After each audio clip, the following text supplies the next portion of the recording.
안녕하십니까, 허경환 목사입니다. 오늘도 지난 시간에 이어서 아브라함 가정을 중심한 복귀 섭리 두 번째 강의를 하겠습니다. 지난 시간에 드린 말씀이지만 간략하게 말씀을 드리고 본론으로 들어가기로 하겠습니다. 메시아를 위한 기대는 아담 가정에서 1차였고 그리고 노아 가정의 2차였습니다.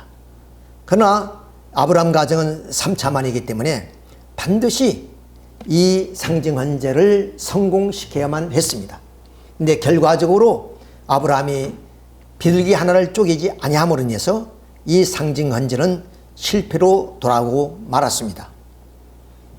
그런데 하나님께서 이 실패한 아브라함을 다시 이삭 헌제를 명하시게 됩니다.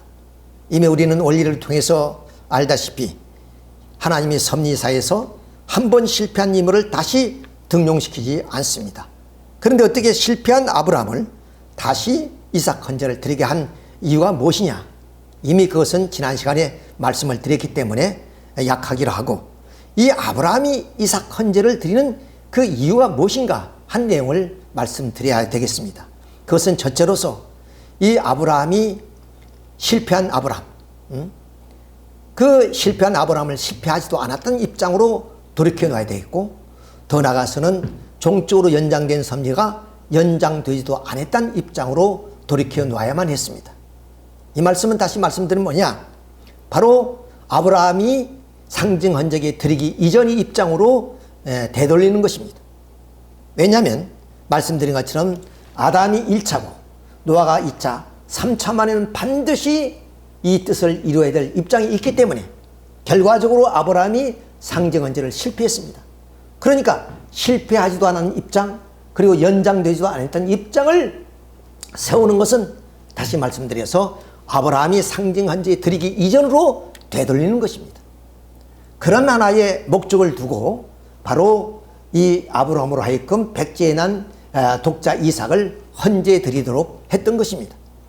그런데 이 아브라함이 이삭 헌제를 하실 때 그 하나님의 뜻에 대한 아브라함의 심정, 그리고 절대적인 그 믿음과 순종에서 나온 행동은 이미 아브라함이 상징 헌제로 얼마 침범한 사탄을 분립했다는 하나의 조건이 세워지게 된 겁니다.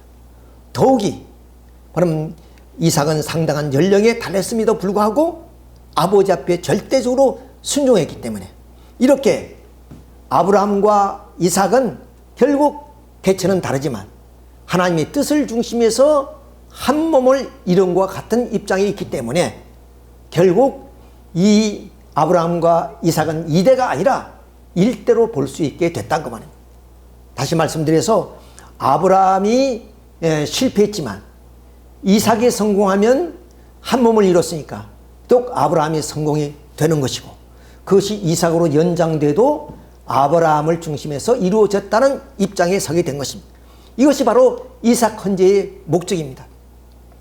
자, 그렇기 때문에 이렇게 아브라함과 이삭은 2대지만 서로 이삭 헌제를 중심으로 해서 그렇게 마음과 몸이 일심일체가 되어서 하나님의 뜻을 중심한 그들의 심정이나 절대적인 믿음과 순종에서 나온 그 행동은 바로 사탄을 분립하는 결과를 낳았기 때문에 이삭 헌제를 드리지 않아도 되었고, 또 아브라함과 이삭은 일체를 위해서 일대에 바로 아브라함이 실패하지 않았던 입장에 서게 되었다 하는 말씀을 드릴 수가 있는 것입니다.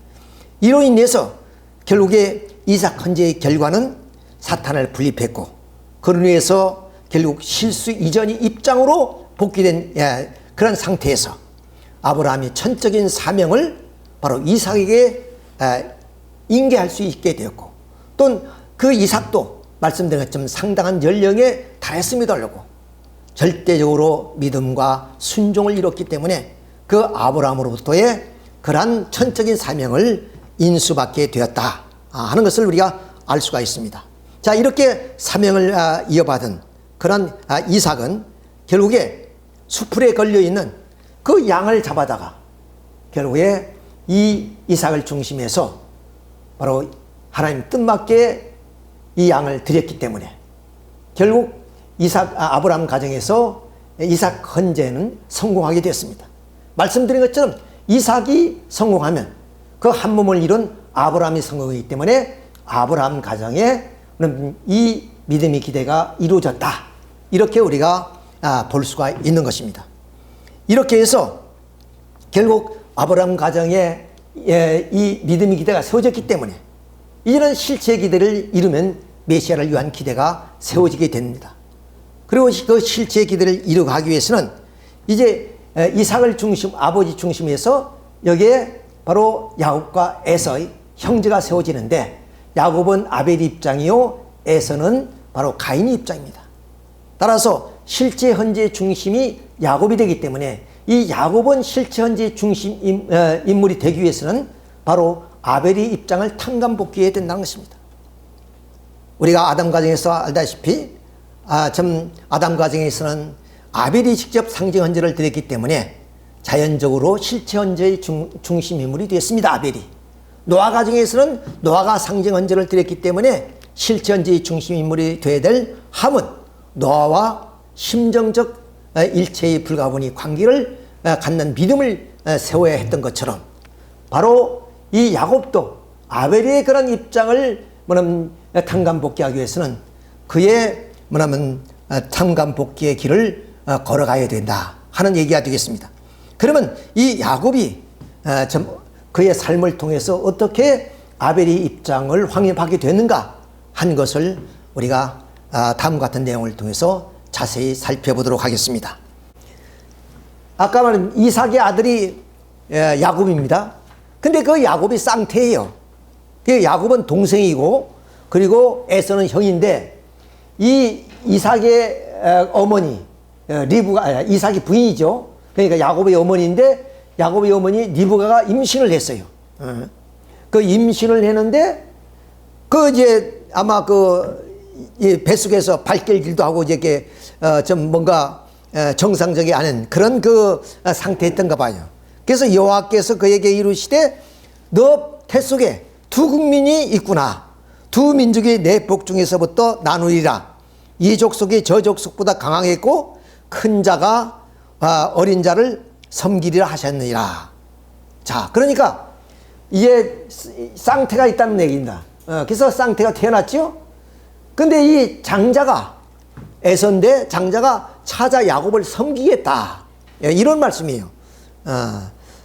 자, 이렇게 해서 결국 이 쌍태가 태어나서 야곱과 에서가 성장합니다. 근데 이 야곱은 여성처럼 어머니 곁에서 어머니 심부름을 하는 입장이지만 이 장자 에서는 아버지를 닮아서 그때는 수렵시대니까 사냥을 즐겨합니다. 그래서 하루는 이 에서가 사냥하러 나갔어요. 사냥하고 돌아오니까 배가 고파. 그때 마침 동생이 팥죽을 끓이고 있어. 동생한테 야, 그 팥죽 얼른 한 그릇 주라. 내 배고프다. 그랬더니 이 동생이 하는 말이 형님 그 장자를 나에게 파십시오. 그런단 말이에요. 그래? 아니 내가 지금 저 배고파 죽게 생겼는데 그 장자가 뭐냐? 그래 네가 가지고 팥죽 한 그릇 빨리 얼른 다오. 그래서 팥죽 한 그릇하고 장자하고 바꿔요. 우리가 흔히 말이 씨가 된다는 말이 있죠. 자, 그렇게 돼서 결국 이런 하나의 조건이 세워졌습니다. 조건이 세워졌단 말이에요. 이런 조건 하에서 이제 좀 시간이 흘러가지고 이 아버지 이삭이 눈이 멀고 귀가 멀고 이제 좀 나이가 많이 들게 되니까 그 아버지가 장자 이삭을 불러가지고 내가 너에게 모든 것을 상속해 줄 테니까 내가 즐기는 별미를 만들어 내게로 가져와서 먹게 하여 내가 죽기 전에 내 마음껏 내게 축복하리라. 물론 이제 장자니까 상속권이 있을 거 아니에요. 자, 그래서 그러면 이 장자에서는 사냥을 나갑니다. 그 말을 누가 들었냐면은 바로 어머니 리브가가 든 거예요. 근데 어머니는 막내 야곱하고 아주 가까워요. 그 야곱한테 얘기를 해요. 야, 너희 아버지가 지금 형님한테 모든 것을 축복해 주려고 그런다. 그러니까 네가 빨리 내 시키는 대로 저 양을 잡아다가 내가 별미를 만들어 줄 테니까 그걸 가지고 아버지한테 가서 그럼 축복을 받아라. 아유, 어머니 큰일 날 소리 왜 하세요? 큰일 큰일 납니다. 그러니까 아니 난 모든 건 내가 책임질 테니까 걱정 말고 저 외양간에서 양을 빨리 끌고 와서 야 요리를 하자. 근데 형님은 팔에도 털이 나고 나는 털도 없고 여자가 잘생긴데 내 목소리도 그렇고 아니다. 너 팔에다가 양털 끼우면 된다. 이렇게 해서 부랴부랴 별미를 만들어서 그야말로 아버지한테 드립니다. 아버지, 제 이삭이 왔습니다. 제 별미를 만들어니까 좀 맛있게 잡수시고 나에게 몽땅 축복해 주십시오. 했더니 아니 네가 야곱이 아니냐? 목소리가 야곱 목소리 아니냐? 내가 오늘 사냥하면서 소리쳤더니 목이 변한 것 같습니다. 그럼 너 팔을 내놔봐라. 팔을 이렇게 만져봤더니 아니 좀 에서처럼 털이 많이 나 있어요. 아 그래 에서로구나. 그래서 맛있게 잡수시고 축복을 해주시는 장면입니다. 어떤 축복이냐? 만민이 너를 섬기고 아까 말씀드렸죠. 좀 큰 자가 작은 자를 섬기겠다니 만민이 너를 섬기고 열국이 내게 굴복하리니 내가 형제들이 주가 되고 내 어미의 아들들이 내게 굴복하며 너를 저주하는 자 저주를 받고 너를 축복하는 자 복을 받기를 원하노라. 이렇게 축복을 줬어. 이보다 큰 축복이 어딨겠어요. 이 축복을 몽땅 해줬습니다. 그때야 이 에서가 에서가 그냥 헐레벌떡 이제 오는 겁니다. 와서 아버지 내 별미를 만들었으니까 잡수시고 축복해 주십시오. 네가 이삭이로구나, 저 에서로구나. 아까 야곱이 와서 다 몽땅 받아버렸다. 아니 조금이라도 있으면 그 조금이라도 주십시오. 조금도 없다. 다 몽땅 줘버렸다. 그러니까 어때요? 야곱이 이제 화가 나는 거죠. 예, 그렇죠. 자, 화가 나서 죽이려고 그러는 거예요. 칼을 갈기 시작합니다. 그러니까 이제 집안에 이 축복 때문에 살인 사건이 일어나게 됐어요. 그래서 어머니 리브가가 이제는 저 막내를 도피시킵니다. 어디로 도피시키느냐? 바로 어머니 리브가의 친정이 하란입니다. 하란. 지금이 이것이 아마 그 시리아나 터키 정도 되는데 이 브엘살바에서 이까지 거리가 얼마냐면 약 정확히 말해서 840km. 우리 서울 왕복거리입니다. 그가 친정이에요. 그러니까 여길 가라는 거예요. 외삼촌 집에 도망가라고. 그래서 이제 좀 개나리 포찜을 짊어지고 형님을 피해서 그냥 장자가 뭔지 그가 하나 축복받았다고 칼 맞아 죽게 생겼어요. 그래가지고 이제 도망을 가는 겁니다. 근데 이제 요게 베델이라는 게 있어요. 여기에 브엘사바 여기가 이제 집인데 여기서 한 3일쯤 가면 베델이라는 곳이 있어요. 그 베델에서 잠을 자는데 아니 그냥 비몽사몽간에 하늘에서 사다리가 내려와서 하늘 사람들이 오르락내리락 한단 말이야. 그러면서 여호와 하나님이 나타나서 너희 조부 아브라함이 하나님이요 이삭의 하나님이 내가 누워있는 땅을 내가 너와 내 자손에게 주리니 이 땅을 그럼 야곱의 자손한테 주겠다 그 말입니다. 내 자손이 땅이 티끌같이 되어 내가 서쪽과 동쪽과 북쪽과 남쪽 퍼져나갈지다. 땅의 모든 족속이 너와 내 자손으로 말미암아 복을 받을지라. 그러니까 모든 족속이 즉 야곱의 후손들만 아니라 모든 족속이 야곱으로 말미암아 복을 받을 것이다. 내가 너와 함께해서 내가 어디에 가든지 너를 지키며 너를 이끌어 이 땅으로 돌아오게 할. 다시 네가 하란 외삼촌 집에 도망가지만 내가 언젠가는 너를 이 고향 땅으로 돌아오게 할 것이다. 이렇게 했어요. 그러니까 야곱의 그런 삶 속에는 하나님이 늘 함께 하셨던 거예요. 그러니까 이제 그 장자 축복이란 것이 굉장한 의미를 가지고 있습니다. 뭐 오늘은 시간이 없어 그 말씀 못 드리지만 어떻든가 하나님의 섭리는 그 장자권을 복귀하게 한 섭리예요. 좀 어려운 얘기지만은 어떻든 간에 이렇게 해서 그야말로 그 외로운 길, 나그네 길, 이 길을 가면은 우리가 하루에 한 20km씩 간다면은 얼마 그러냐? 한 달 반 걸리는 게요. 영남 선비들이 한양에 과거로 시험 보러 가려면 뭐 천리길이라 그러죠. 천리길. 뭐 한 달도 걸리고 뭐 그랬지만은 그래도 동행하는 사람도 있을 것이고 그렇지만 여기는 황무지예요. 여기가 그네가 사나운 짐승도 있을 것이고 얼마나 무서운 그 길을 자기가 한 달 반 동안 걸어서 가야 되는 거예요. 그런 외로운 길에도 하나님은 항상 야곱과 하셨다. 그래서 결국에 그 좀 야곱이 그 하란 땅에 도착합니다. 그래서 이제 목이 마르고 우물가에서 물 한 모금을 얻어먹으면서 그 여인들에게 물어봤어요. 여기에 그 외삼집이 라반이에요. 이름이. 라반 집이 어디냐 물었더니 이 여인들이 라반의 딸들이라. 우리 집입니다. 우리가 인도하겠습니다. 그래서 이제 삼촌하고 이제 만나게 됩니다. 근데 그 삼촌 집에는 이게 레아라는 큰 딸과 라헬이라는 작은 딸이 두 딸이 있어요. 근데 이제 거기서 외삼촌과 함께 한 달쯤 일합니다. 그러니까 외삼촌도 일만 시켜서 미안한지 내가 이렇게 있을 것이 아니라 내가 품삯을 줘야 되는데 어떻게 주면 되겠느냐 했더니 삼촌 그러지 마시고 내가 7년 동안 삼촌을 위해서 봉사해 드릴 테니까 저 예쁜 작은 딸 라헬을 나에게 주십시오. 그러니까 얼마나 좋아요. 7년 동안 공짜로 이제 일을 해주겠다는데 아니 다른 데 시집 보내면 그냥 성장해서 시집 가버리면 되는 건데 7년 동안 이 젊은 애가 우리 집을 봉사해 준다니까 얼마나 좋겠어. 그래서 7년 동안 애쓰게 정말 정성을 다해서 일을 했더니 잔치날이 왔어. 그 동네 사람 다 불러놓고 북치고 장구치며 이제 잔치가 끝나서 첫날 밤을 딱 지내고 나니까 아니 자기가 사랑했던 동생 라헬이 아니라 좀 미운 그런 언니 레아가 자기가 첫날 밤을 보낸 거예요. 이게 화가 나잖아요.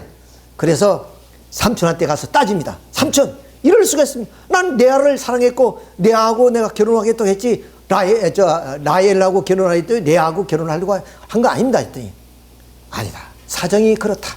우리 집안에 순서가 있다. 큰 딸부터 씨 보내는 거지 작은 딸부터 어떻게 씨를 보내느냐. 이렇게 해서 이제 그러면 좀 그 작은 딸을 이제 원했지만 안 됐잖아요. 그래서 삼촌한테 다시 말해요. 내가 7년 동안 또 봉사할 테니까 작은 딸마저 주십시오. 그래서 약속을 하고 다시 작은 딸하고 같이 이제 생활을 하게 됩니다. 자, 이렇게 해서 결국 이 야곱 가정이 얼마나 그 식구가 부르냐면은 자, 여기는 레아 큰 딸, 작은 딸 라헬, 그리고 거기는 종이 있어요. 언니의 종, 동생의 종. 자, 이렇게 해서 자식을 낳는데 이 레아가 생산력이 아주 좋습니다. 그래, 넬이 내 아들을 낳아요. 그 딸도 없이 그냥 아들만 그냥 넬이 그냥 내 아들을 낳았어요. 자, 그러니까 어떻게 했어요? 이 라헬이 질투심이 난 거예요. 자기는 애가 안 생기는 거예요. 그래서 할 수 없이 내가 질세냐 해가지고 자기 그 종, 몸종을 자기 남편한테 좀 방에 들어보냅니다. 그래서 난 자식이 단과 납달리라는 거예요. 자, 그러니까 됐어. 요 레아도 심술이 난 거예요. 아니, 저 봐라. 종까지 보내서, 이렇게 안방을 차지하려는 거구나. 그래, 나도 종을 보냈다. 실바를 또 보내가지고, 여기서 어때냐. 또 갓과 아셀이란 그런 아들을 태어납니다. 이것이 이제 레아의 종이죠. 자, 근데 또 얼마나 생산력이 좋은지 레아가 또 아들을 둘 낳아요. 셋 낳구나. 디나까지. 이게 셋 낳아요. 근데 이 디나는 딸입니다. 딸. 여기 나잖아요. 그때야 느지막이 라헬이 그럼 아들을 낳는데 요셉과 베냐민을 낳습니다. 요 베냐민은 삼촌집에서 난 것이 아니라 고향에 돌아와서 낳습니다. 이렇게 해서 딸 빼고 12자식이에요. 그래서 야곱의 12자식 이랍니다. 그럼 이것이 뭐냐? 이스라엘 민족의 조상이 되는 거예요. 물론 우때 조상은 아브라함이지만 아브라함의 손자 야곱이가 12자식을 낳아서 그 12자식을 통해서 퍼진 것이 이스라엘 민족이에요. 이렇게 됐습니다. 자, 이렇게 해서 이제 12자식을 가지게 되는데 아니 양을 치는데 이제는 야곱도 살림을 하게 됐잖아요. 그러니까 분깃이 이제 나누어져야 돼. 근데 양이 자꾸 삼촌 양하고 섞어져. 그래 분간이 잘 안 돼. 자, 그래서 이 야곱이가 지혜가 있어서 삼촌한테 건의합니다. 삼촌, 내 양과 자꾸 이렇게 좀 섞이는데 그럼 내 양은 바로 얼룩이 아롱이라든가 전백이라든가 얼룩이 친 것은 내 것으로 하겠습니다. 근데 양이 얼룩이 잘 안 나와요. 아롱이 잘 안 나온단 말이에요. 다 이게 하얀 것이 나오는지 검은 것이나. 근데 자기가 아롱이가 나올 때니까 삼촌이 얼마나 좋았어요. 그래? 그렇게 해서 이렇게 해가지고 이제 뭐냐면 이제 그 분깃을 이렇게 나누기 시작하는데 여기서 야곱이가 물론 다 하나님이 지혜를 주신 거죠. 야곱이 버드나무와 살구나무와 신풍나무 푸른 가지를 가져다가 그것들 껍질을 벗겨서 흰 무늬를 내고 그리고 그 껍질 벗긴 가지를 양떼가 와서 먹는 개천의 물 구유에 이렇게 딱 세웁니다. 양들이 보게끔. 보게 해서 그 물을 먹은 그 양들은 새끼를 낳으면 어떠냐? 전박이, 아롱이, 이렇게, 아롱진 것이 많이 태어나는 거예요. 그리고 야곱이는 또 얼마나 지혜냐면 아무 양한테나 하는 것이 아니라 튼튼하고 살찐 양들. 그 양들이 물 먹일 때만 그걸 갖다 놓은 거예요. 그러니까 튼튼한 새끼가 나는 거예요. 그러니 이렇게 하얗거나 검은 양보다는 이 전박이, 아롱이가 더 많이 나와. 그러니까 어떻게 했어요? 야곱이가 재산이 막 불어나가요. 재산이 막 그냥, 좀 많이 이제 자기 삼촌보다 더 재산가가 돼요. 그러니까 삼촌의 아들들이 시기 질투하는 거예요. 자기네 재산을 다 뺏어갔다고 생각하는 거예요. 그래서 불만이 많은 거예요. 어떻게 보면 그냥 좀 이게 협박 같고, 위협한단 말이요. 그러니까 그 위협을 느끼는 게 시작하는 거예요. 이제 이 야곱이가, 아니, 누가 무슨 뺏어간 것도 아닌데 자연산이 이렇게 돼 있으니까. 그러니까 위협을 느끼고 또 하나님이 이제 고향 갈를 채비를 준비해라. 이렇게 말씀해요. 그래서 이제 고향을 가게 되는데 고향 가겠다고 삼촌한테 얘기하면은 삼촌이 보낼 거 같지를 안 해. 자기 재산 다 뭐냐면 이렇게 만들어가지고 간다고 생각하니까. 그래가지고 몰래 야반도주 합니다. 몰래 야반. 자, 자기 딸들한테, 참 부인이죠. 두 부인과 종들한테 다 얘기해서 오늘을 우리가 몰래 도망가자. 그래서 야반도주를 하는 야반도주를. 자, 이렇게 이제 야반도주를 하는데. 자, 그러니까 요 브엘사베가 고향입니다. 요 하란 땅에서 이제 야반도주를 해서 오는 거예요, 이제. 딱. 3일길쯤 이제 도망쳐 나오니까 그때야 삼촌이 알았어요. 이놈 도망갔구나. 그래가지고 삼촌 그리고 아들들 이렇게 또 종들 막 데리고 이 야곱을 잡으러 일주일 동안 달려옵니다. 일주일 동안에 와서 이제 만나요. 딱 이렇게 만납니다. 이렇게 만나가지고 아니 너희들 왜 도망가느냐. 그때 하나님이 미리 말씀 야곱 만나거든 선악을 가리지 말아라. 그러니까 좀 야곱에 대해서 질책하지 말라. 그 말이에요. 그러니까 그 말을 듣고 삼촌 외삼촌은 아니 떠난다면 내가 비파도 틀어주고 수금도 틀어주고 그리고 정말로 이별의 노래도 불러주고 그럴 텐데 왜 그렇게 야반도주 해버렸냐. 손자들한테 내가 입맞춤도 못하게. 그러면서 이제 엄버블리는 거죠. 자, 그런데 말이야. 니들 왜 우리 집에 있는 수호신 그러니까 드라빔이라 그러죠. 드라빔. 가문을 지키는 신이에요. 신. 이 드라빔을 왜 가져가느냐? 이것은 다산과 풍요를 이제 준다는 신이에요. 이걸 뭐냐면 그 하늘편 쪽에 있는 그 라헬이 아버지 몰래 가지고 와버렸어. 그걸 찾느라고 지금 그 삼촌이 지금 막 뭐 하는 거예요? 자, 그래서 라헬이 그 안장 밑에다 이걸 삼겨놨어요. 그 안장 밑에 보자. 그랬더니, 내가 지금, 그 여자가 하는 것이 있어서 그것은 내가 지금 자리를 못 비킵니다. 아버지 죄송해요. 뭐 그러냐? 그래서 넘어갔어요. 그래서 이제 그 삼촌은 그 이튿날 이제 헤어집니다. 손자들하고 입 맞추고. 그래, 잘 가서 잘 살라. 그렇게 해서 이제 헤어지고 이제는 야곱이가 이제 가족을 다 데리고 이제 오는데 이것이 약복강이에요. 그러니까 이제 이스라엘 나라인데 이것이 갈릴리 호수. 갈릴리 호수에서 사이로 내려오는 그 강이 바로 요단강입니다. 그 요단강 지류에 약복강이라는 것이 있어요. 그 약복강까지 왔어요. 그래서 자기 가족을 다 강을 건너게 하는데 이것이 약복강입니다.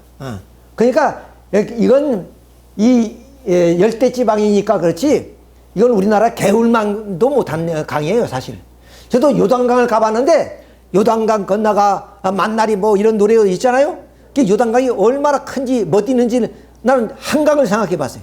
갔더니 또랑물 같아. 또랑물 같아. 그것이 요단강이에요. 자, 그냥 약복강도 더 그래요. 요 개울 같단 말이야. 요걸 다 건네 세우고 자기 혼자 좀 늦게 강을 건너기 위해서 준비하는데 밤이 왔어요. 그때 천사가 내려와 가지고 이 야곱을 후려치는 거예요. 그 야곱이 한두 뼈가 부러지면서, 그러니까 야곱도 안 지려고 이 천사하고 막 씨름을 밤새 하는 겁니다. 근데 이 날이 셀 물쯤 되니까 천사가 하늘로 올라가야 되죠.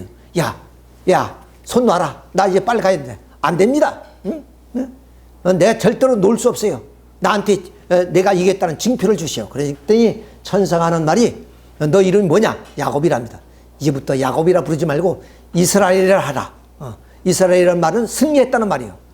천사한테 승리했다. 그런 뜻이에요. 또 이것은 어떤 의미냐면, 에덴 동산에서 천사로 말미암아 타락했잖아요.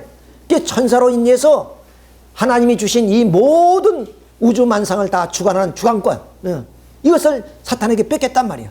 그러니까 이 만물 만상도 다 사탄 거예요. 우리 인간이 아니에요. 우리는 인간은 사탄이 종이 되어버렸고, 그런데 상징적으로 우리 인간의 주관권을 뺏어간 천사한테 씨름해서 승리함으로 인해서 그것을 뺏어왔다 하는 그런 뜻을 가지고 있는 거예요. 이건 상징적이지만, 자, 아무튼 간에 이렇게 천사하고 이겨가지고 그때 약복강을 건넙니다. 건너서 이제 식구들을 만나서 다시 이제 고향 땅으로 가는 거예요. 쭉 고향 땅으로 여기. 근데 여기서 분이엘 분이엘에서 누구를 만나냐면 원수는 아니고 형님의 그러면 장자권을 빼앗고 도망갔으니까 형님이 가만두겠어요? 온다는 소리를 들었어요. 그러니까 잘 됐다 이놈, 내 맛을 독특히 봐야 되겠다 해서 칼을 갈고 400명 장정 400명을 이끌고 지금 야곱 죽이러 오는 거예요. 지금 야곱의 눈을 들어보니 에서가 400인을 거느리고 오는지라 그 자식들 나누어 레와 라헬 두 여종에 맡기고 여종과 그 자식들을 온 앞에 두고 레와 그 자식들을 다음에 두고 이렇게 해서 쭉 이제 오는데, 야곱이 얼마나 지혜로웠냐면 양떼, 소떼 그걸 앞세웁니다. 그러면서 이제 앞세워 가니까 그 야곱의 에서 쪽에서 그걸 보니, 야, 이 말과 이 소와 양들은 다 어디 가는 거냐니까. 우리 주인 야곱께서 우리 형님 되시는 에서에게 드리는 그런 하나의 선물입니다. 이렇게 해서 그야말로 이제 하는 거예요. 그러니까 준다는데 마음이 조금씩 변해요. 자, 그러니까 어떻게 해서 그 400인을 더 거느리고 의기양양하게 야곱을 죽이러 왔던 그 형님이, 야곱이 어떻게 달려들면서 형님 보고 싶었습니다. 정말로 보고 싶었습니다. 막 이러니 어때요? 그 원수 같은 마음이 어때요? 살얼음처럼 녹아나면서 그야말로 이렇게 껴안고, 형님 얼굴을 보니까 하나님 뵙는 것 같습니다. 형님 그동안 얼마나 고생했어요. 야곱아, 내가 무슨 고생이냐? 응? 이것들은 다 뭐냐? 하나님이 주신 내 자식들입니다. 그리고 저 소와 양은 뭐냐? 내가 하나님이 주셔서 이렇게 큰 선물을 가지고 형님한테 드리러 왔습니다. 그러니까 형님, 야야 동생아, 나도 부자가 되었다. 이거 다 필요 없다. 네 다 가져라. 아닙니다. 형님을 위해서 이렇게 좀 몰고 왔으니까 형님 받으십시오. 근데 그러잖아요. 그러면 그냥 받겠다 하면 염치가 없지요. 아니야. 뭐 괜찮았겠지. 괜찮아 하면서도 자꾸 받는 거죠. 그렇죠? 우리 고향에 잔치를 열게 되면은 잔치날, 지금은 예식장에서 하지만 옛날은 다 집에서 했잖아요. 그러면 거기에 안주인은 앞에다가 탁 이게 주머니를 차요. 왜? 부짓돈을 넣으려고. 부짓돈을 넣고 아예 딱 준비를 합니다. 그리고 몇 사람이 올 거 다 알아요. 누가 다 부주해 줄 거나 다 알아요. 그러니까 그 주머니를 어디 크게 딱 차죠. 탁 와서 이제 축하합니다. 이렇게 돈을 주면 한번 어려운데 뭘 이걸 가져왔냐? 그러면서 전대 속에 다 넣지요. 네, 다 넣었습니다. 또 그 마찬가지야. 또 뭘 그렇게 먼 데서 다 데리고 왔냐? 나도 이렇게 부자인데. 그러면서 양도 그리고 살찐 소도 다 에서가 다 갔습니다. 그래서 에서의 마음을 풀었단 말이에요. 이것이 하나님이 섭리사에 일대 전환기를 만듭니다. 일대 전환기를. 지금까지 아담 가정, 노아 가정, 아브라함에 이어까지 왔지만은 이렇게 그런 그 원리로 봤을 때 장자는 바로 사탄 편의 입장이고 차자는 하늘 편의 입장입니다. 근데 아까 그 쌍태가 태어날 때 하나님 말씀하셨죠. 그럼 큰 자가 작은 자를 섬기겠다고. 또 이족 속에 저족 속을 뭐냐면 칠 것이다. 이런 말씀하셨죠. 그것처럼 이렇게 하늘편 야곱이가 그런 사탄 편에 있는 에서를 자기한테 굴복한 거예요. 그러니까 에서는 뭐야? 장자권을 넘겨주고 그리고 이제 야곱이가 장자가 되고 그리고 에서는 차자 입장에 떨어지게 되고 그리고 에서는 야곱을 사랑하게 됐다. 이것이 섭리사의 일대 전환기입니다. 그래서 이미 서론에 말씀드렸지만 야곱의 그런 행적이 창세기 25장부터 50장까지 전반을 다 야곱의 얘기로 장식하는 거예요. 그리고 어떻게 보면은 그 창세기 1장에서 11장까지는 아담 노아 가정, 뭐 타락의 내용, 창조의 가정도 있지만은 12장부터는 어디야? 아브라함 얘기. 그리고 그것이 25장부터는 야곱의 얘기로 이렇게 해서 전체를 이렇게 창세기를 장식하는 건 뭐냐? 그만큼 야곱이가 이 하늘편에서 사탄편인 에서를 굴복시켜서 승리하는 그런 내용들이 기록되어 있다 그 말이에요. 이게 대단히 중요한 얘기예요. 자, 이렇게 해서 결국에 이 분일에서 만나가지고 화해를 하고 그 다음 사탄편 에서가 하늘편인 야곱한테 굴복했단 말이에요. 그 야곱이 이제 하늘편이 승리한 거예요. 하나님의 섭리사에 이때까지 승리한 적이 없어. 매일 하늘편은 사탄 앞에 몰리고 쫓겨서 전부 다 그리고 하나님이 창조하신 이 온 우주 만성을 다 결국 사탄이 다 주관하는 입장에 떨어졌단 말이에요. 그것을 어떻게 해야 야곱이가 상징적이긴 하지만은 바로 그것을 다 되찾았다. 복귀했다는 거예요. 다 그런 입장에까지 섰단 말이에요. 그러니까 그럼 하나님이 섭리사의 2000년 역사를 통해서 그럼 쾌거를 느끼고 승리를 한 그것은 야곱밖에 없었다 그 말이에요. 그래서 이 야곱이 요 분일에서 만나서 에서를 근데 에서는 세일로 갔습니다. 세일로 가고 그 다음 야곱 가정은 이렇게 숫곳에 와서 1년쯤 살아요. 그 다음 세검을 거쳐서 이 베델이라는 곳이었죠. 뭐냐면 야곱이가 하란집을 갈 때 밤에 잠을 자는데 사다리에서 오르락내리락 천사들이 오면서 내가 너를 반드시 고향으로 인도할 것이다 했던 이 베델 땅에 여기 와서 이제 정착을 좀 합니다. 그러다가 다시 어디야 헤브론을 거쳐서 브에살바로 이게 돌아오는 과정이 되죠. 자, 그런데 여기에 베들레헴이 있습니다. 요 베들레헴 근처 약 한 20km 지점에서 어디야 야곱이 하늘편 부인이었던 라헬이 마지막 베냐민을 낳다가 거기서 순산하지 못하고 상고로 인해서 거기서 죽습니다. 베냐민은 거기서 무사히 태어났지만은 그래서 여기다 이렇게 무덤을 둔 거예요. 이제 태어났다가 여기다 이 무덤이 지금 1910년대 20년대 그 사진인데 여기 이렇게 기념으로 기념 예배당도 세워졌단 말이에요. 이것이 라헬이 무덤이 있는 곳이다. 이렇게 할 수. 그래서 이 베들레헴 근처에 라헬이 죽었고 거기서 무덤을 이제 갖게 됐습니다. 그래서 결국에 헤브론으로 다시 돌아와서 이거 야곱의 12자식입니다. 야곱의 12자식이 자 이렇게 해서 우리는 그 야곱이 자기의 생애를 통해서 바로 아벨의 입장을 확립하는 그런 삶을 보여주었습니다.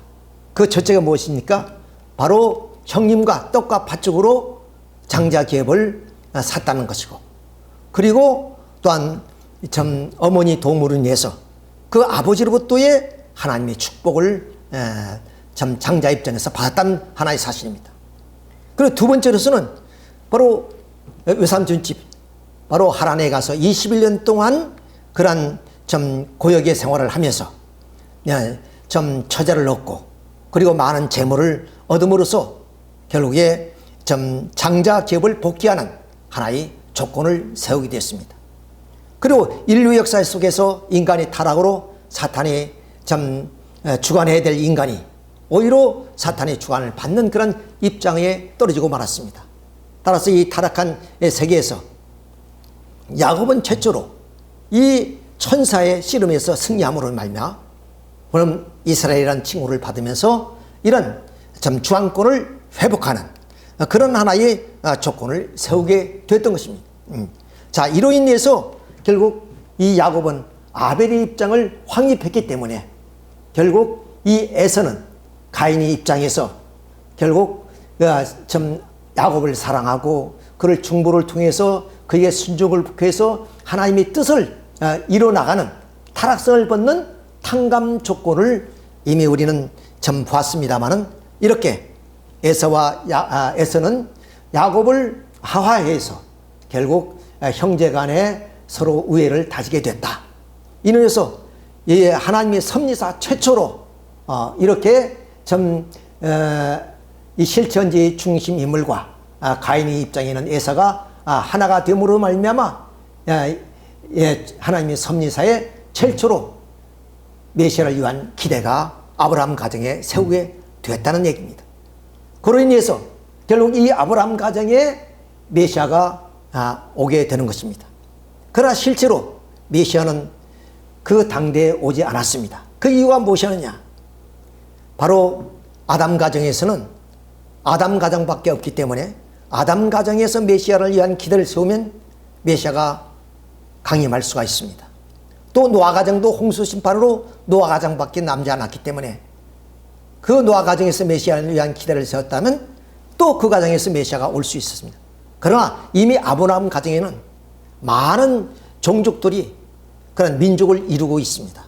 그러니까 이 아브라함 가정에 메시아를 보내게 되면 사탄 세계에서 그 메시아가 그럼 좀 이렇게 하늘이 보내신 뜻대로 이루어질 수 있겠느냐는 것입니다. 그래서 적어도 이 아브라함 가정에서는 이 야곱의 후손이 민족을 이룰 때까지, 더 나아가서는 국가를 이룰 때까지 그 좀 후손이 번창해야만이 결국 메시아가 올 수 있다는 얘기가 됐습니다.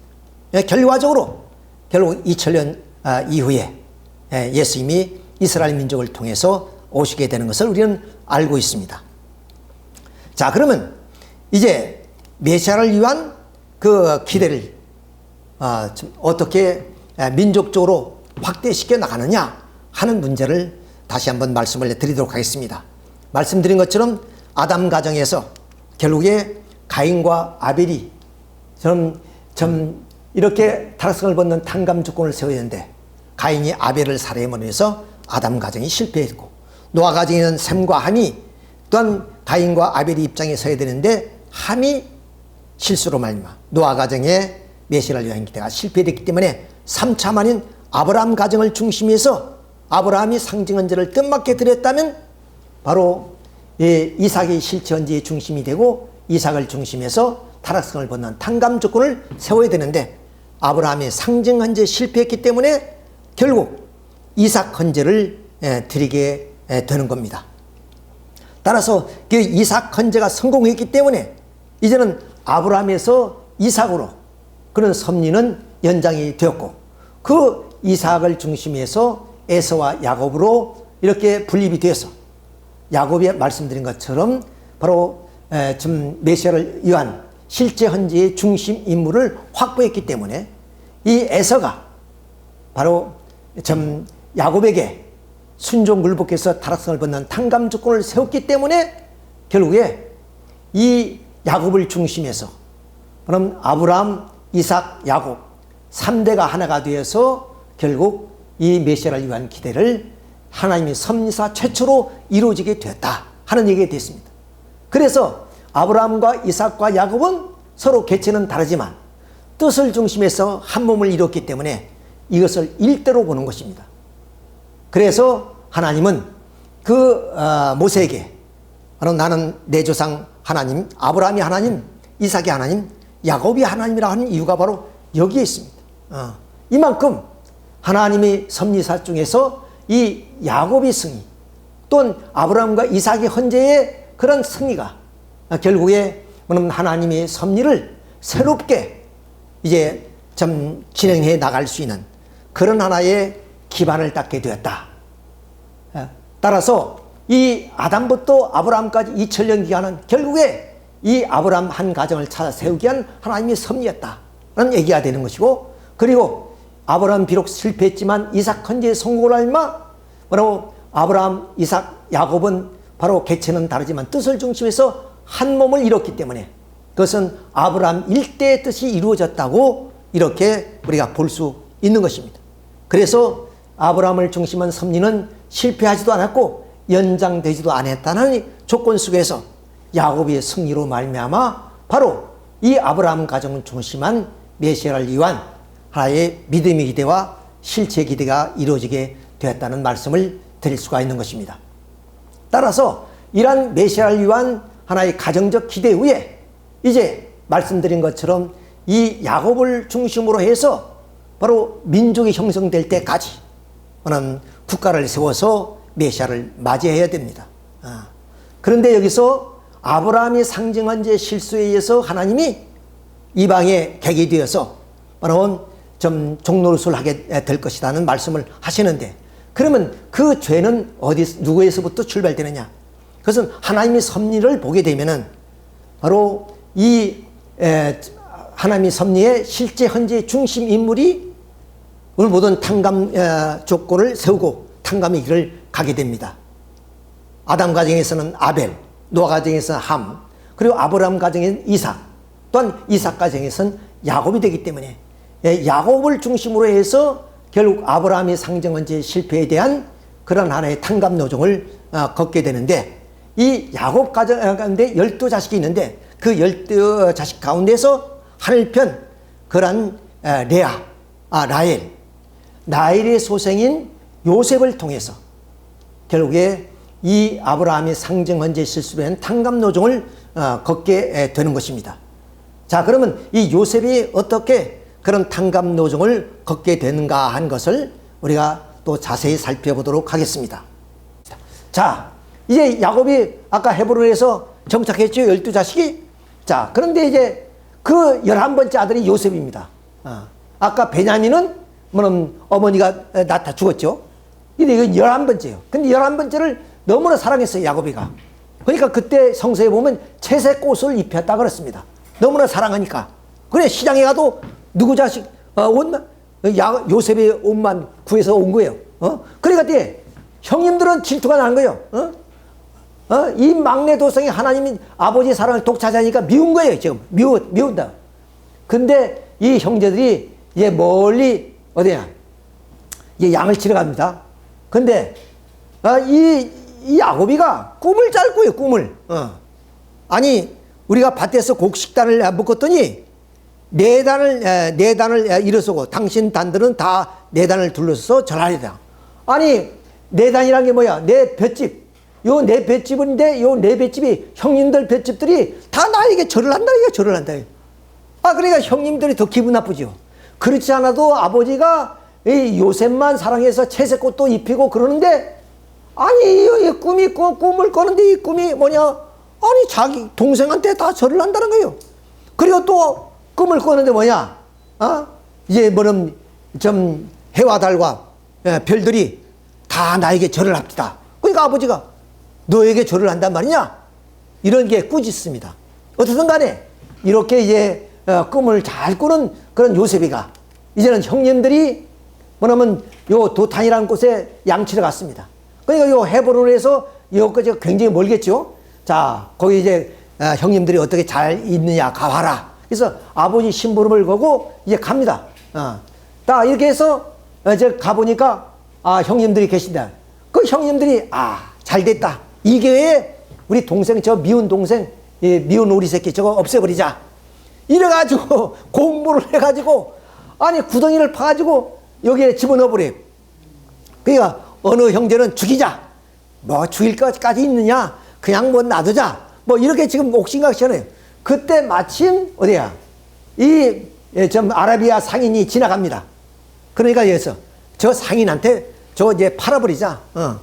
그래서 돈 몇 푼 받아가지고 상인한테 팔아버려요. 그러니까 무정한 형들이죠. 아무리 미워도 이럴 수는 없는 거 아니에요. 이게 무정한 형님들이야. 하여튼 그래서 아라비아 그 상인들한테 팔려가지고 어디로 에집트로 끌려가는 거예요. 에집트로. 자, 에집트 이제 끌려가는데, 어때요? 형들이 집에 돌아왔어요. 그러니까 이제 아버지가 물을 거 아니요. 아, 내 사랑하는 요셉 어디 갔냐? 이렇게 물으니까 그들이 울면서 아버지 너무 삼심하지 마십시오. 그럼 그 사자가 와서 물어뜯어 가지고 그냥 동생은 죽었습니다. 그래서 그 양피를 받아 가지고 옷을 가지고 왔어. 그 옷을 지니까 아버지가 기가 막히죠. 내 사랑하는 자식이 그야말로 좀 사자의 밥이 되어버렸으니 기가 막히단 말이에요. 그런데 그건 말짱 거짓말이에요. 말짱 거짓말. 자기 동생을 뭐냐면 약대상한테 팔았단 말이에요. 그래서 이제는 끌려가서 애굽으로 들어와서. 근데 운이 얼마나 좋은지, 이놈이 그 애굽의 보디발 장군, 경호대장인데, 경호대장 집에, 이건 총감독이 됐어요. 총감독이. 아니, 참, 사람 팔자, 참 이렇게 무시할 수가 없죠. 자, 이렇게 해서 보디발 장군 집에 경호대장에 대해서, 뭐는 곡식 들어오고, 뭐 물품 들어오는 거 다 정리하고, 자기가 창고장이가 돼서. 그러니까 얼마나 힘이 있게 됐습니까? 자, 그런데 여기에 또 문제가 생기네. 아니, 이 요셉이가 잘생기고 똑똑하다 보니까, 영리하다 보니까, 그 보디발 장군이 부인이, 색정을 일으켜서. 그래서, 뭐냐면, 이제 자꾸 방에 들어오라는 거예요. 근데 어느 날, 뭐냐면 내가 아마 이렇게 주스 먹고 싶다는 모양이죠. 이 주스를 들고 왔더니, 아니, 그건 문제가 아니고, 내 침대에 올라와 보라고. 막 이런단 말이에요. 그러니까, 요셉이가 겁이 나가지고 그냥, 그걸 뛰쳐나올 때, 그냥, 보디발 장군의 아내가 요셉이 그냥 웃옷을 딱 잡으니까 웃옷이 딱 벗겨지면서 도망 나왔어요. 그것까지는 잘 되는데, 아니, 보디발 장군이 이제는 어떻게 했어요? 역으로, 요셉이가 나를 겁탈려다가, 발각돼서 도망갔다. 그 증거가 내 웃옷이라고 딱 보이지. 근데 보디발 장군이 어떻게 했어요?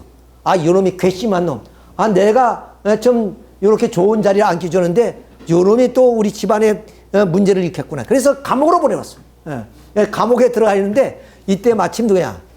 이 바로궁에서 술을 빚고 떡을 만드는 사람들이 들어왔어요. 근데 이 사람들이 꿈을 꿨어. 야, 참 어젯밤에 꿈 참 이상하다. 이 꿈이 뭐냐 하면서 이제 그 술 만드는, 술 빚는 그 사람의 꿈인 내용이 뭐냐면, 아니, 이제 어느 날 잠을 자는데 포도가지가 쭉 올라오다가 포도줄기에서 세 가지가 딱 나눠지면서 포도가 이렇게 잘 연결었습니다. 그 포도즙을 쫙 짜가지고 그 포도즙을 바로에게 주더라는 거야. 그 꿈을 깬 거야. 그리고 또 한 사람은 뭐야? 내가 머리에 뭐는 그 떡을 만들어서 새 강주리를 딱 얹었는데 새들이 와서 쫓아먹더라 이거야. 그러니까 요셉이 꿈도 잘 꾸지만 해몽도 잘해 또. 요런 기술도 있다니까 이 요셉이가. 해몽을 또 잘해요. 아마 죽어버리긴 했지만은 요셉한테 물어보면 요새 우리들이 꿈 뒤숭숭하잖아요. 그런 꿈 한번 물어보면 좋겠는데. 그래서 술 빚는 사람의 꿈을 딱 해보니까 너는 3일 만에 석방된다 이거야. 그러면 요 포도송이는 3일을 의미하는 것이다. 그래서 다시 바로의 앞에 가서 술을 빚게 될 것이다. 근데 너는 새들이 와서 쫓아먹었잖아요. 3일 후에 모가지 당할 것이다. 근데 꿈대로 됐어요. 꿈대로 됐어. 그래서 이놈들은 한 사람은 죽고 한 사람은 석방돼서 바로 거예요. 그래 이제 자기가 혼자 갇혀 있는 거예요. 그리고 또 꿈을 해몽해 줬다고 돈도 받은 것도 없고. 그 세월이 흘러가는데 그때 마침 누구야? 이 애굽의 왕 바로가 꿈을 꿨어요. 이 살찐 소 7마리가 있는데 저 하숫가에서 올라오더라 이거야. 그런데 또 한참 보니까 빼 마른 그런 소들이 올라와서 살찐 소들을 다 잡아먹으랬다. 그 다시 이제 일어나서 야 신기하다 이 꿈이 뭔가 해서 다시 잠을 자는데 또 잠에 무슨 꿈을 꿨느냐 이번에는 뭐는 싱싱한 벼이삭이 7송이가 다 나오더라. 근데 한참 있으니까 또 뭐냐면 이 가라지 같은 그런 벼가 나와가지고 이 싱싱한 벼 가라지를 다 집어삼키더라는 거야. 그래서 이제 좀 애굽에도 술객이 있고 박수들이 있다. 다 불러가지고 이 꿈을 해몽해. 꿈 해몽이 안 돼. 하나도 꿈을 맞추는 사람 없어. 그때 마침 이 술 빚은 사람이 뭐야? 생각이 난 거예요. 아니 자기가 죽게 생겼는데 아이 그 감옥에서 자기 꿈을 해몽했던 사람이 있습니다. 예, 바로에게 얘기했더니 바로가 뭐냐? 그 사람 데려와라. 그래서 데려와서 지금 바로 앞에 선 겁니다. 그래서 꿈을 해몽해봐라 했더니 뭐냐? 이 7마리 살찐소는 바로 7해 동안 풍년이 된다는 풍년. 그리고 이렇게 가라지 같은 그런 잎사귀들이 나온 것은 7년 후에 흉년이 7년 동안 든다는 겁니다.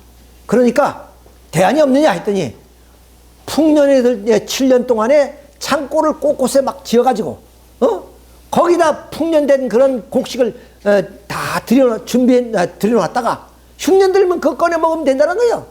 아, 그거 기가 막힌 거지. 그래서 이 바로는 뭐냐면 이 야곱에게 모든 정권을 맡깁니다. 이와 같이 하나님의 신이 감동한 사람을 우리가 어찌 얻을 수가 있으리요. 그래서 너는 내 집을 치리하는 내 백성이 다 내 명을 복종하리니 나는 너보다 높음이 보좌뿐이다. 보좌만 높을 뿐이지 너 모든 권력은 네가 가지라. 마침 우리 조선시대 1인지하 만인지상에는 영의정과 같단 말이야. 영의정. 그렇죠. 그러니까 지금 요셉은 저 가나안 땅에 그런 막내로 태어나서 형들한테 쫓기고 몰리고 해서 그러면 종으로 팔려온 놈이 배락 출세라는 거예요. 애굽에서 배락 출세해서 1인지하 만인지상이 됐단 말이에요. 총리 대신이 된 거예요. 자, 이래서 이제 뭐냐면 이 애굽 땅은 이제 뭐냐면 풍년이 들었어요. 막 다 전체가 풍년이 들었죠. 근데 요 바로만 아는 것이 이 여기 사람들은 그걸 모르죠. 근데 7년 풍년 든 후에 흉년이 들기 시작했다. 흉년이. 이렇게 풍년 들 때 곳간에다 다 이렇게 저장해 뒀습니다. 근데 흉년이 들었습니다. 흉년이 드니까 이 애굽 땅을 중심한 이 이방의 사람들이 뭐냐면 곡식이 애굽에 있다니까 곡식 사러 이제 몰려들기 시작합니다. 곡식 들어. 야, 이렇게 곡식 들어 몰려들기 시작하는 거지 다. 자, 그러니까 돼서 이런 저 가나안 땅 뭐냐면 야곱의 집에서도 이제는 그 먹을 것이 없으니까 이제 구하러 올 수밖에 없단 말이에요.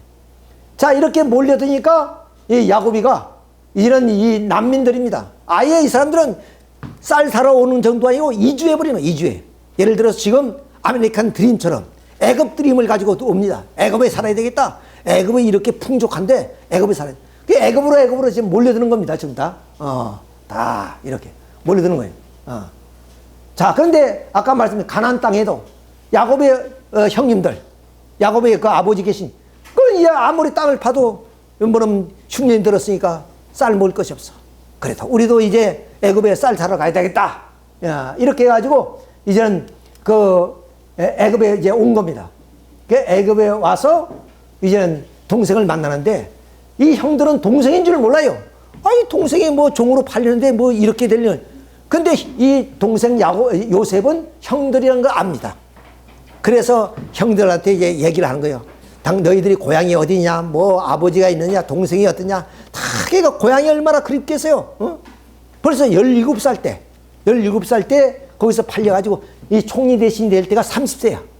그러니까 뭐로 13년이 지났단 말이야. 그게 고향이 그리운 거야. 그래서 이제 고향 얘기를 하면서 하는데 얘 뭐냐면 이 요셉이 깨달을까요? 너 우리나라를 탐지하기 위한 정탐꾼이 아니냐? 그럴 리가 있겠습니까? 흉년 들어서 쌀을 사러 왔을 뿐입니다. 아니야, 정탐꾼 같다 말이야. 너 뭐냐면 족보를 얘기해봐라. 너 좀 가족에 대해서 낱낱이 얘기해봐라. 그것이 요셉이 듣고 싶은 거야, 고향 생각을. 다 듣고 뭐 너 동생은 어떠냐, 아버지는 잘 있느냐 막 물어보는 거예요. 그러면서 이제 뭐냐면 너희들이 아무래도 정탐꾼 같다. 그러니까 너희들 다 감금해야 되겠지만 그럴 수는 없고 한 명만 남아라. 그래서 둘째 아들 시몬이 남습니다. 시몬이 인질로 잡히고 그 나머지 형제들은 이제 돌아가게 돼요. 쌀을 사가지고 가는데 아니 주막집에 들려서 전대를 풀어보니까 내가 지불했던 돈 그대로 있죠. 돈이 그대로 있어요. 아이고 가슴에 털컥하죠. 마침 돈을 훔쳐온 것처럼 말이에요. 우리가 쌀을 살 때는 쌀만 사왔는데 그 돈이 그대로 있어. 걱정하면서 이제는 그 집으로 돌아옵니다. 이렇게 요건 이제 이랬죠. 자, 이렇게 해서 집으로 돌아왔어요. 집으로 돌아와서 이제 다시 어디야? 오늘 루벤이 시몬이 남아 있잖아요. 그 아버지한테 여기 갈 때 뭐냐면 이 요셉이 약속했어요. 이번 가서 만일 다시 쌀을 사러 올 때는 뭐냐? 동생 베냐민을 데리고 와라. 너 동생을 데려와야 된다. 그래야 너희들이 탐정꾼이 아니라는 것을 밝혀줄 것이고, 그리고 너희 형제도 같이 갈 수 있다. 그래서 또 아버지를 설득해야 돼요. 아버지가 또 요셉은 죽고 이제 마지막 베냐민이 있는데 베냐민도 가면 어떻게 될지 모르니까 걱정이 많은 거예요. 안 보내주는데 아버지를 설득시켜서 데리고 옵니다. 데리고 와서 이제 어느면 이제 또 이제 베냐민을 이제 만나게 되는데, 이때 뭐냐면 꾀를 내요. 요셉이가 다시 뭐냐면 전대에다가 쌀을 막 심어주고 거기다가 어디냐면 몰래 베냐민 전대에다가 돈과 그리고 이렇게 은자를 그렇게 집어넣어버려요. 몰래. 그래가지고 이제는 그들이 고향으로 올 때 어디야 병사를 보내가지고 이 검열을 하게 해요. 보니까 다른 형제의 쌀은 그대로인데 베냐민 전대에만 이런 잔이 있단 말이야. 이 요셉이 애지중지하는 잔이 거기 들어있어. 이게 도둑놈이 돼 있고요. 큰일 났습니다. 자, 그래가지고 이제 다 잡혀왔습니다. 다 잡혀와서 이제 살려주십시오. 우리가 그런 일은 안 했지만 그거 어떻게 그 전대 속에 요 잔이 들어있으니까 어떻습니까? 살려주시고 종 노릇이라도 하겠습니다. 그러니까 요셉이가 너희들 다 종이 될 건 아니고 너희들 베냐민 하나만 남겨라. 이번은 이제 베냐민 남겨놓고 너희들 가라. 큰일 납니다. 안 됩니다. 그건 절대로 안 됩니다. 왜 그러냐? 아버지가 가면 졸도합니다. 요셉도 죽고 이제 그런데 베냐민까지도 이제 뭐냐면 안 데려오면 큰일 납니다. 그래서 막 웁니다. 그랬더니 요셉이가 그걸 알잖아요. 그러니까 자기 방에 들어가서 통곡을 합니다. 통곡을 해. 형들은 모르지요. 자기는 알지 않습니다. 보고 싶은 동생도 받고 통곡을 하죠. 아버지를 보고 싶어서. 그 소리가 궁중에 다 울려 퍼졌다 그랬습니다. 궁중에 다 울려 퍼졌다. 그때 자기가 좀 울음을 멈추고 나와서 형님한테 내가 여러분 이 판 요셉입니다. 이러니까 이 형들이 깜짝 놀란 거죠. 그리고 벌벌 떱니다. 아니 우리가 동생을 팔아먹었으니 동생이 우리를 복수할 것이다. 이런 생각을 하는 거예요. 큰일 났습니다. 그런데 형님 저는 그렇게 복수하지 않겠습니다. 그러면서 좀 이렇게 베냐민을 보고 싶은 베냐민 동생을 불러보면서 껴안고 이렇습니다. 자랑스러워. 얼마나 보고 싶은 얼굴. 형님 정말 보고 싶습니다. 자, 이제 고향에 가서 아버지를 모시고 오십시오. 아버지를. 그러니까 이제 그 소문이 바로군까지 막 들어갔습니다. 그러니까 바로가 아버지 모시오게끔 마차도 보내고 그리고 재물도 막 보내고 그래서 이제 어디냐면 이 애굽에서 다시 헤브론으로 보냅니다. 그 형제들을 보내서 아버지를 모셔오게 된 거예요. 그 아버지가 이제 아버지 이 요셉이 살아 있습니다. 요셉이 총리이 돼 있어요. 우리 요셉 만나러 애굽으로 가야 됩니다. 그 아버지가 얼마나 걱정이 되겠어요. 야, 그 동안에 열조가 이 땅에 묻혀 있고 우리가 터놓고 닦아놓은 터가 문전록탑이 다 있는데 이걸 버리고 어떻게 애굽으로 가냐? 이방 땅으로 가야 됩니다.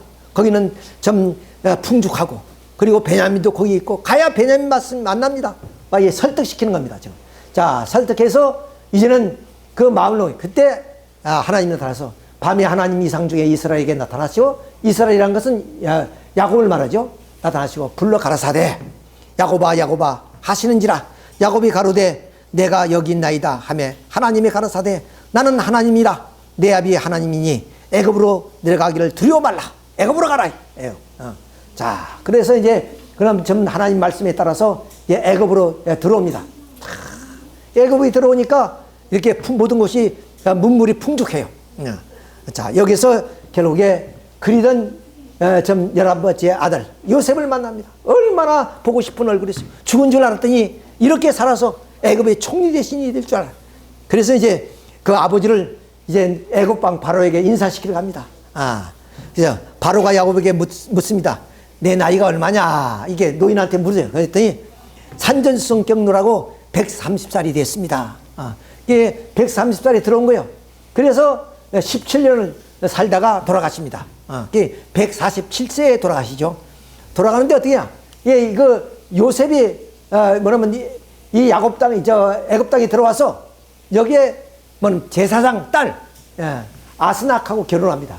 그래서 아들을 둘 낳아요. 그것이 므낫세와 에브라임입니다. 므낫세와 에브라임. 므낫세는 큰 아들이고 에브라임은 둘째 아들입니다. 막내예요. 근데 이 야곱이가 이제 늙어서 죽게 생겼으니까 내가 네 아들들을 그러면 내가 내 아들로 삼겠다. 그러면서 뭐냐면 여기 축복을 해주는데 손을 엇갈려서 축복을 해줘요. 오른손을 막내한테, 그리고 뭐냐면 왼손을 큰 아들한테 가요. 원래는 큰 아들이 장자니까 오른손을 얹어줘야 돼요. 오른쪽은 하늘편이고 왼쪽은 사탄편이니까 하늘편에 손을 가지고 뭐냐면 장자의 손을 얹어서 축복해줘야 하는데 거꾸로 이렇게 어깨에서 줘요. 그러니까 요셉이가 아버지한테 뭐냐, 아버지 늙어서 그런 줄 알고, 아버지 잘못했습니다. 얘가 큰 아들이에요. 그랬더니 나도 안다. 그건 뭐냐면 아까 말했죠. 야곱이가 에서의 장자권을 뺏어가지고 승리했죠. 그것을 그에 또한 이렇게 하늘편 차자를 입장에서 장자권을 이렇게 물려주는 거예요. 자, 그래서 에브라임이 장자 입장에 서게 되고 므낫세가 차자 입장에 서게 되는 그런 하나의 입장입니다. 자, 이렇게 해서 결국 야곱은 147세로 일기로 해서 애굽에서 죽습니다. 죽어요. 그러니까 이제 애굽 왕이 뭐냐면 국장을 이제 열도록 합니다. 국장을 열어요. 거대한 장사. 이것이 다 행렬이에요, 지금. 그래서 요 고센 땅, 애굽에서 어디냐, 헤브론까지 이렇게 밤낮을 가리지 않고 그 장례 행렬이 이어집니다. 그래서 이 헤브론에 있는 뭐냐면 막벨라 굴에 안치합니다. 이 막벨라 굴은 이삭도 거기에 좀 묻혀 있고, 그리고 이삭의 아내도 들어있고, 그리고 10조가 여기에 묻혀 있어요. 그러니까 내 10조가 묻혀 있는 곳에 묻어달라는 유언이 있어서 결국 야곱이 여기에 묻히게 됐다. 그 말입니다. 이렇게 보신 바처럼 이 요셉을 중심으로 해서 결국에 이 요셉이 지혜와 그리고 하나님의 인도함에 따라서 애굽으로 돌아와서 아벨의 입장을 확립했기 때문에 결국에 이 아브라함이 상징헌재 실수에 의한 탕감 노정을 걸어가는 하나의 과정이기도 하지만 결국 그것이 더 나가서 결국 이 메시아를 위한 민족적 판도를 닦는 하나의 내용이기도 하다. 다시 말씀드리면 결국 이 요셉이 애굽에 들어가서 그 후손들이 고역하는 그 기간은 아브라함이 상정헌재 실수에 의한 탕감 노정이기도 하지만 새로운 섭리를 출발할 수 있는 하나의 판도를 마련하게 된 내용이다 하는 말씀이 되겠습니다. 따라서 이 야곱은 바로 개인적으로 또한 가정적으로 또 천사에 대한 주관권을 찾아 세움으로 말미암아 야곱의 그런 하나의 삶은 결국 사탄을 굴복시키는 전형 노정이 됐던 것입니다. 따라서 하나님이 섭리사의 최초의 이 사탄을 굴복시킨 야곱의 그런 생애를 통해서 모세가 그 노정을 따라가게 되고, 그리고 예수님이 그러한 노정을 걷게 되고, 더 나아가서는 이스라엘 민족이 이러한 야곱의 노정을 통해서 사탄을 굴복시켜 나가게 되는 것입니다. 더 나아가서는 이것은 바로 인류 역사에 하나님의 복귀 섭리의 중심적 사료가 되는 것입니다. 즉 이스라엘 민족의 그런 하나의 그 역사는 결국 이 사탄을 굴복시킨 야곱의 전형 노정을 통해서 모세가 걸고 예수님이 걸고 이스라엘 민족이 걸어가 보는 얼마 그 이스라엘 민족사는 하나님의 복귀 섭리의 중심 사료가 된다 하는 말씀을 우리가 드릴 수가 있게 되는 것입니다. 자, 이렇게 해서 결국에 애굽 고역 그 시대를 통해서 결국 말씀드린 것처럼 아브라함의 상징헌재의 실패에 대한 탕감 노정인 동시에 또한 메시아를 위한 민족적 판도를 넓혀 나가는 하나의 과정이라고 말씀을 드렸습니다.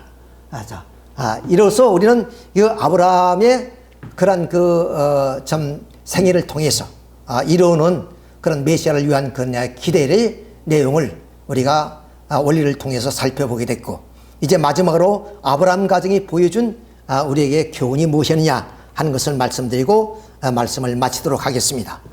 우선 첫째, 뜻성사에 대한 그런 예정입니다.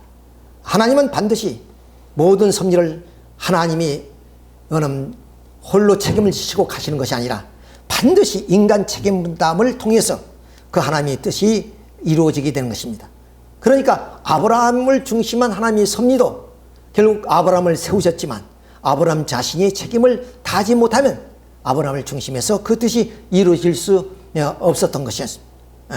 이처럼 반드시 하나님의 뜻을 이루기 위해서는 인간 책임 분담을 이 아브라함 가정을 통해서 강조하고 있다 하는 사실을 우리가 알 수 있습니다. 두 번째로는 하나님이 아브라함을 믿음의 조상으로 택하셨습니다. 이것은 결국에 아브라함 비록 실패했지만 3대를 통해서 승리했기 때문에 아브라함이 승리한 것이라고 우리가 볼 수 있는 것이고, 그래서 이 아브라함 가정의 책임 분담을 완수하기 때문에 결국에 이 아브라함을 중심해서 메시아를 위한 기대가 세워졌고, 그리고 아브라함은 이렇게 믿음의 조상의 입장에 설 수 있게 되었다 하는 말씀을 드릴 수 있습니다. 그리고 세 번째로서는 인간 책임을 다하지 못하게 되면 그 뜻은 연장된다는 것을 우리가 알 수가 있습니다. 물론 아담 가정에서 그 뜻을 이루기 못했기 때문에 노아 가정, 또 노아 가정에서 아브라함 가정으로 연장이 되었지만 결국 아브라함의 상정한 제 실수로 인해서 결국 그것은 이삭과 야곱으로 연장이 되었습니다. 이처럼 뜻에 대한 하나의 예정은 반드시 그 책임을 다하지 못할지는 그 뜻이 연장돼서 보다 큰 가치의 탕감 조건을 세워야 한다. 즉 상징 헌재로서의 끝나야 될 아브라함 가정에서의 하나의 믿음의 기대는 결국 이삭 헌재라는 큰 가치의 탕감 조건을 세움으로써 비로소 이루어지게 됐다 하는 것을 우리는 오늘 아브라함 가정을 중심해서 알 수가 있었던 내용입니다. 그리고 재물을 쪼갠다는 것은 결국 오늘 하나님의 섭리는 선악을 분립해서 악을 멸하고 선주권을 세우는 것입니다. 따라서 그 섭리를 따라가는 오늘 우리 성도들은 결국에 그 자신이 이러한 분립의 역사를 거쳐가야 됩니다. 마침 그는 비둘기를 쪼개고 양을 쪼개고 그리고 암소를 쪼개서 그는 사탄 분립을 하듯이 우리의 하나의 신앙생활도 몸과 마음에 분립하는 생활, 그리고 철저한 그 하나님을 중심으로 해서 그런 분립된 생활을 할 때만이 바로 사탄이 참소권을 벗고 하나님의 뜻을 중심해서 우리가 뜻길을 걸어갈 수 있다. 이렇게 아브라함 가정을 중심해서 이런 하나의 분립의 역사를 우리가 살펴볼 수가 있었던 내용이었습니다. 자, 이러므로 인해서 결국 이 아브라함 가정은 이러한 하나의 보여주는 교훈대로 그렇게 우리에게 많은 교훈을 남겨주는 그런 하나의 하나님의 섭리사였다 하는 것을 우리가 여기서 알게 되었습니다. 이상으로 아브라함 가정을 중심한 복귀 섭리 1편과 2편을 모두 마치도록 하겠습니다. 예, 감사합니다.